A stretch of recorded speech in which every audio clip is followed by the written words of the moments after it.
So, is Drake really better than the king of pop, Michael Jackson?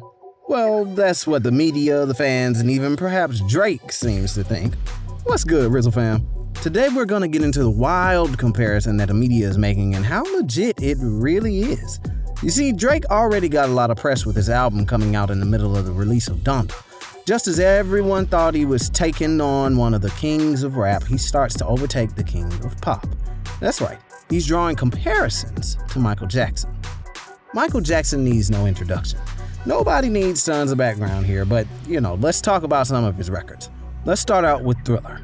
When the album came out, it was the very first album in history to spawn 7 whole top 10 singles. I mean, that's pretty huge. The album that came out after that broke yet another record.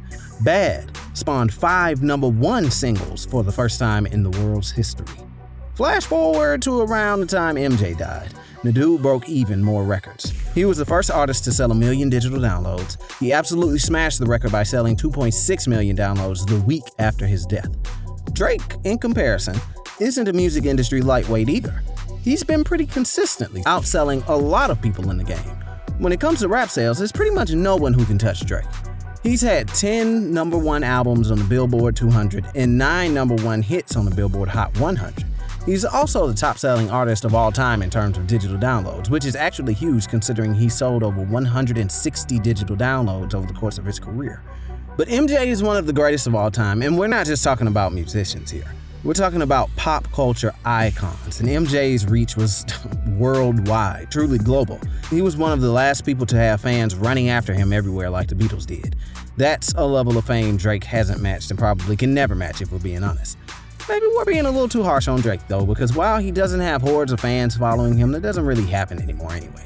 Instead, he has tons of reporters following his every move, watching where he's going and what he's doing at all times.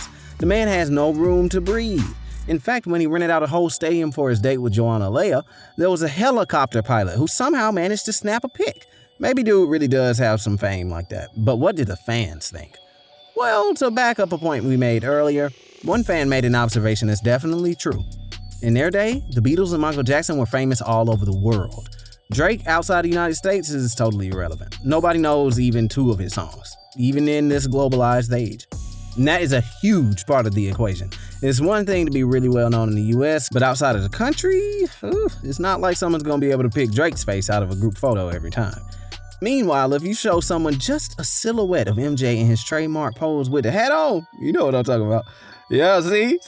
They're gonna be able to tell you exactly who that is immediately. The whole thing doesn't just have to be one or the other, though. One fan presented a pretty reasonable take saying, I like Drake, but he's not had an album that spent 37 weeks at #1 and finished as the top seller 2 years in a row like Michael Jackson did with Thriller. Drake is definitely getting up there, but at the same time, he has a good distance to go before he's on par with Mike. Another fan kind of called out how music media has been trying to hype up Certified Lover Boy by pointing out, but will you be dropping Drake's name 12 years after his death in constant comparison articles simply because you know it will bring the tripe clicks and traffic? I don't see it. It's a little cold, but it's valid. People aren't going to be talking about Drake like that in the future, and it's not likely that you'll hear him constantly in the grocery store. His music is big, but it just don't stick like that. As we said, that Twitter user did make a pretty good point. Certified Lover Boy has been getting tons of press all the time. There's the whole Donda versus CLB debate. There's all the constant buzz about Drake being the new Michael Jackson, comparing him to the Beatles, etc. Could it be possible that all of this is just a release strategy? Now, don't get us wrong, it's not a bad album or anything like that, but it's more or less just the same kind of stuff Drake has always been dropping. Maybe that's why he doesn't have the same staying power as MJ. Maybe that's why Drake ends up getting dunked on in the Twitter comments and posts about the whole thing. Michael was an artist. He grew up making music since he was a little kid in the Jackson 5. That's definitely an advantage he has over Drake in the whole debate. It's not that Drake isn't an artist too, but with all the talk of Drake having a ghostwriter, other people producing all his beats, and all the press he gets, it's hard to take him seriously. Or at the very least, to try and put him on the same tier as Michael Jackson. Drake also has a few tricks up his sleeve when it comes to topping the charts. He has a tattoo of himself waving to the Beatles. He posted, I'm actually Michael Jackson, on CLB, and his history on the charts from Scorpion and other albums only means that he's grabbing more hype. Maybe the biggest tactic Drake used had nothing to do with his influences though. He dropped singles from mixtapes before the release of CLB, but of course, he didn't include any of those on the album. He could have if he wanted to, but he didn't, and that's for a very specific reason. He wanted to make sure that he didn't drop any hints about what the album would sound like to build more hype. If people hadn't heard any of the singles or didn't even know what they were going to be, that gives him a few advantages. Using this method, it's more likely that people will listen to the album all the way through because they don't have a song or two that they already like. He also knows that the whole of the music industry will be writing articles about who might be featured on the album, only giving it more press. He also made sure that he hit the promos hard after delaying the album a couple of times. That means he had more time to fine-tune everything, add more features, and make the album as good as it could possibly be before the release of the album. He put up billboards in the hometowns of all his features as a promotional move, and it worked. Everyone was talking about him, and it feeds back into everyone trying to figure out who was going to show up on the album. He also really made sure to drop the album at the same time as Donda, which means that they'd be compared. Think about it. This is one of Kanye's biggest albums in a long time, especially since it's his 10th. He also did the whole move of doing all the listening parties, living in the stadiums, and all of that. It was free hype for Drake.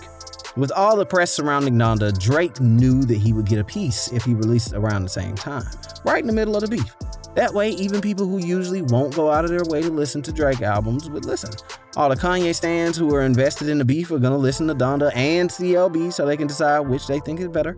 We aren't trying to diss on Drake too hard here. It's just that to even start comparing Drake to absolute legends like Michael Jackson or the Beatles it's ridiculous. The debate should probably just stay at the level of Drake and Ye, even though big sales don't necessarily mean good music, right? Drake hasn't really talked about the comparison quite yet specifically either. Still, maybe his silence says more on the subject than if he came out and talked about it. Drake hasn't made it a secret that he's doing his best to be up there with the greats, and if he keeps going the way he's going, that might happen one day. But it seems like people don't take him seriously enough of that yet. If he does speak on it, he's probably going to agree because that's just who he is. That confidence has gotten him this far, so hey, it doesn't really hurt. Just to go ahead and settle this for good, we got a couple of fan tweets here that point out just how big MJ was in comparison to Drake. This isn't a live show. This is the view of a hotel room Michael Jackson stayed in. With the tweet is a video of MJ in a hotel balcony greeting what looks like tens of thousands of fans. Another fan made an important observation on the video saying, Kanye leaked Drake's address and nobody even came, and y'all saying he bigger than Mike? That should have been huge, but no one cared enough to swarm his house. If it was MJ, people would have been lined up outside the gate. So, what do y'all think, man? Is he actually on par with the king of pop, or is that all just cap? Let us know what you think down below in the comments, and don't be afraid to leave a like if you enjoyed the video. Also, make sure that you ring that bell below and subscribe, and make sure you change your notification settings to all so that you don't miss out on a single piece of hot, steaming rap news. And as always, have a great rest of your day, and don't forget to keep it Rizzle.